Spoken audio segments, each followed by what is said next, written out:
Hello বন্ধুরা, good morning সবাইকে। সবাই কেমন আছো? আশা করি সবাই অনেক অনেক ভালো আছো, আমরাও ভালো আছি। বুলটি বিশ্বের চ্যানেলে তোমাদের সবাইকে স্বাগত। নতুন একটা ভিডিওতে সবাইকে ওয়েলকাম আর অনেক অনেক ভালোবাসা। তো একটু ঠান্ডা লেগেছে, ভয়েসটা শুনে হয়তো বুঝতে পারছো, গলাটা একটু অন্যরকম লাগছে।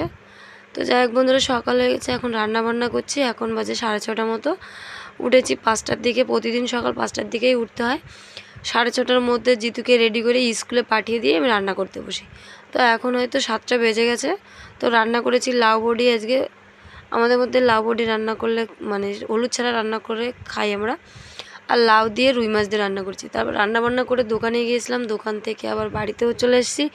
এসে অঙ্কুশকে দেখো স্নান টান করিয়ে দিয়েছি। তারপরে আমি সংসারের যা কাজ ছিল, থালা বাসন ধোয়া, জামা কাপড় ধোয়া, ঘর গোছানো, ঘর ঝাড় দেওয়া, তো সব কাজ আবার সেরে তারপরে এখন স্নান টান করে এসেছি, মাথাটা ধুয়েছি আজকে।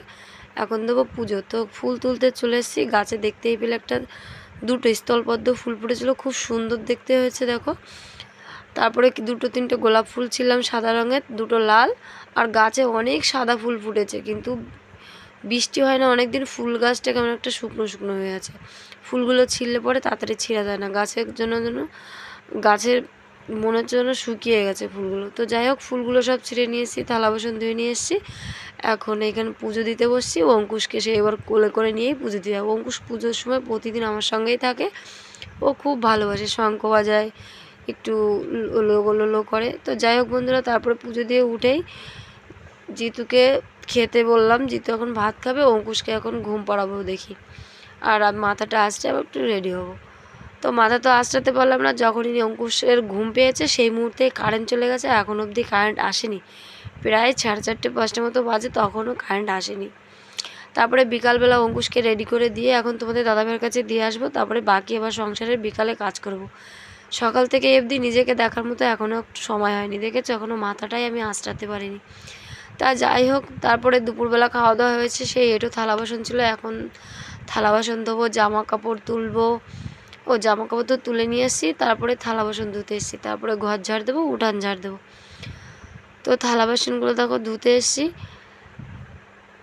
থালা বাসনগুলো ধোবো। আর এইখানে এতটাই গরম আজকে, কি বলবো, সারাটা দিন আজকে কারেন্ট ছিল না, আর প্রচণ্ড গরম পড়ছে। প্রতিদিন 40 থেকে 42 ডিগ্রি, কোনো দিন 43 ডিগ্রি গরম পড়ছে।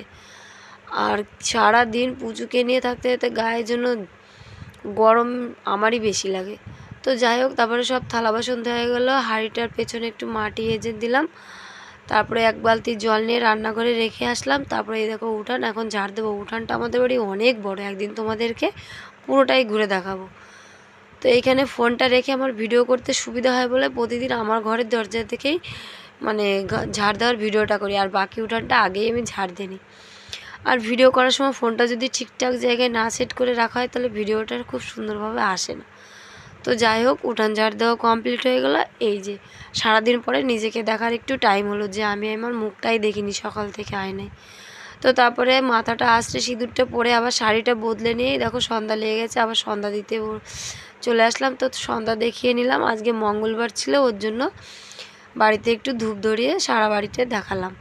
তো যাই হোক বন্ধুরা, সন্ধ্যা দেখানো কমপ্লিট। তারপরে এই দেখো তোমাদের দাদাভাই এখন রাত 8:30 মতো বাজে, এখন এসছে সবজি বাজার নিয়ে। আর অঙ্কুশ ঘুমিয়ে পড়েছে, জিতুও ঘুমিয়ে পড়বে এখনই। তো রুই মাছ এনেছে, আলু এনেছে, পটল এনেছে। তো বাবুর সময় হলো এখন বাজার নিয়ে এসে। যাই হোক, তো বাজারটা একটু দেখে নিই কী কী এনেছে। বাজার থেকে অনেক কিছুই এনেছে। তো আজকের মতো এই ভিডিওটা বন্ধুরা, বাই, গুড নাইট।